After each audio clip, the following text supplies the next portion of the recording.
वो आपने सुना होगा ना कि बेशर्मी की भी एक सीमा होती है, मगर उसे भी अरविंद केजरीवाल लांघ चुके हैं। चुनाव जीतने के लिए केजरीवाल एक के बाद एक झूठ बोल रहे हैं, एक के बाद एक झूठ बोल रहे हैं। लेकिन इस बार जब केजरीवाल के झूठ से चुनाव आयोग भी पर भी उंगली उठने लगी, तो इलेक्शन कमीशन ने भी सामने आकर जवाब दिया। इस वीडियो में आपको बताएंगे कि चुनाव आयोग ने कैसे खोली केजरीवाल के झूठे आरोपों की पोल।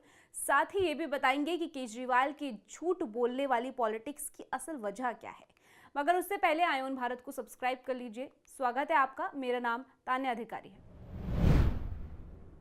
देखिए, दिल्ली में इस बार दो ही पार्टियों के बीच टक्कर है। पहली केजरीवाल की आम आदमी पार्टी और दूसरी बीजेपी।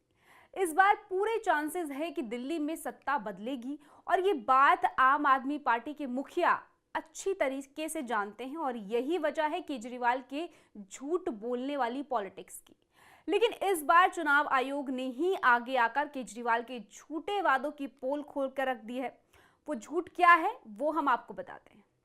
दरअसल केजरीवाल ने हाल ही में एक प्रेस कॉन्फ्रेंस करके बीजेपी पर कई आरोप मढ़े थे। उन्होंने कहा था कि आम आदमी पार्टी फरवरी 5 के चुनाव में प्रचंड जीत की ओर बढ़ रही है। अमित शाह घबराए हुए हैं और बीजेपी अब गुंडागर्दी पर उतर आई है। केजरीवाल ने कहा था कि हमारे नेताओं और समर्थकों को धमकाया जा रहा है, या तो वो भाजपा में शामिल हो जाए या फिर उन्हें गिरफ्तार किया जाएगा और उन पर हमले भी किए जा रहे हैं। फिर वो आगे कहते हैं, लेकिन हमें डराया नहीं जा सकता है। दिल्ली धमकाने वाली इस रणनीति को बर्दाश्त नहीं करेगी। इसके बाद क्या होता है, चुनाव आयोग अपनी ड्यूटी निभाते हुए एक्शन लेता है। लेकिन इस दौरान उनको क्या पता चलता है, उनको मालूम होता है कि केजरीवाल जो आरोप बीजेपी पर लगा रहे हैं, उनकी कहीं भी शिकायत तो केजरीवाल ने की ही नहीं है। ये कैसे पता चलता है? असल में ये तब पता चलता है जब चुनाव आयोग आम आदमी पार्टी कार्यकर्ताओं को डराने और परेशान करने के आरोपों पर पुलिस से रिपोर्ट मांगती है। तब पता चलता है कि केजरीवाल के ज्यादातर आरोपों की तो लिखित शिकायत कहीं दर्ज ही नहीं है। यानी साफ सफेद झूठ केजरीवाल चुनाव आयोग के दौरान बोल रहे हैं। उनके झूठ के कोई आधार नहीं है। यमुना को लेकर दिए गए अपने बयान को लेकर तो पहले ही फंसे हुए हैं, लेकिन इसके बाद भी झूठ बोलने से बाज नहीं आ रहे हैं। आपको याद होगा, इससे पहले यमुना को लेकर भी केजरीवाल ने लोगों में भ्रम फैलाने की कोशिश की थी। उन्होंने कहा था कि हरियाणा सरकार दिल्ली के लोगों को मारने के लिए यमुना में जहर मिला रही है।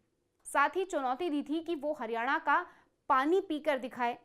तब हरियाणा के सीएम ने हरियाणा सीमा पर जाकर खुद यमुना का पानी पीकर दिखाया था। इससे बड़े सबूत और क्या ही होंगे। और खैर, इसके बाद तो केजरीवाल ने अपने बयान ही बदल दिया था। अब पुराने यार राहुल गांधी कह रहे हैं कि बीजेपी नेता भी कह रहे हैं कि केजरीवाल जी, आप दिल्ली के यमुना के पानी को पीकर दिखाइए। लेकिन केजरीवाल इस पर कोई जवाब नहीं दे रहे हैं, ना ही वो देंगे, क्योंकि केजरीवाल सिर्फ आरोप लगाने में माहिर है। दूसरों पर तो उनकी उंगली बहुत जल्दी उठ जाती है, लेकिन जब कोई उनसे सवाल करता है तो जवाब देने की बजाय तुष्टीकरण की राजनीति केजरीवाल को अच्छी तरह से करनी आती है और शुरू से वो यही करते आ रहे हैं। पहले वोट काटने का आरोप, फिर झुग्गी बस्ती को तोड़ने के आरोप, दिल्ली की सुविधाएं खत्म करने का आरोप, दिल्ली में कानून व्यवस्था को लेकर सवाल, फिर यमुना का मुद्दा और अब गुंडागर्दी करने का आरोप। असल में केजरीवाल की झूठ बोलने वाली पॉलिटिक्स की वजह क्या है, ये हम आपको बताते हैं। देखिए, सबसे पहले आम आदमी पार्टी को 2013 में जब वो नई पार्टी बनी थी, तब उन्हें 28 सीटें मिली थी। 2013 में 67 सीटें मिली थी। इसके बाद 2020 में 62 सीटों से वो जीते थे। लेकिन वो हारेंगे तो बहाना क्या मारेंगे? ईवीएम को लेकर तो कुछ नहीं कह सकते हैं।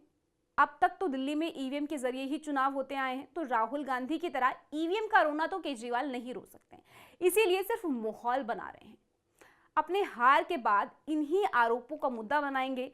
बीजेपी ने ये किया था इसीलिए मैं हार गया, बीजेपी ने वो किया था, वो साजिश रची थी इसीलिए मैं हार गया, वगैरह वगैरह। लेकिन केजरीवाल जी, ये दिल्ली की जनता है जिन्हें आपने 10 साल तक तो बेवकूफ बना लिया, लेकिन अब ये जनता आपकी हरकतों से अच्छी तरह वाकिफ हो चुकी है, जिसका जवाब 8 तारीख को आपको मिलेगा। इस पूरी खबर को लेकर, इस स्टोरी को लेकर आपकी क्या कुछ राय है, कमेंट सेक्शन में जरूर बताइएगा। बाकी देश और दुनिया की ऐसी खबरों के लिए आप देखते रहिए आयोन भारत।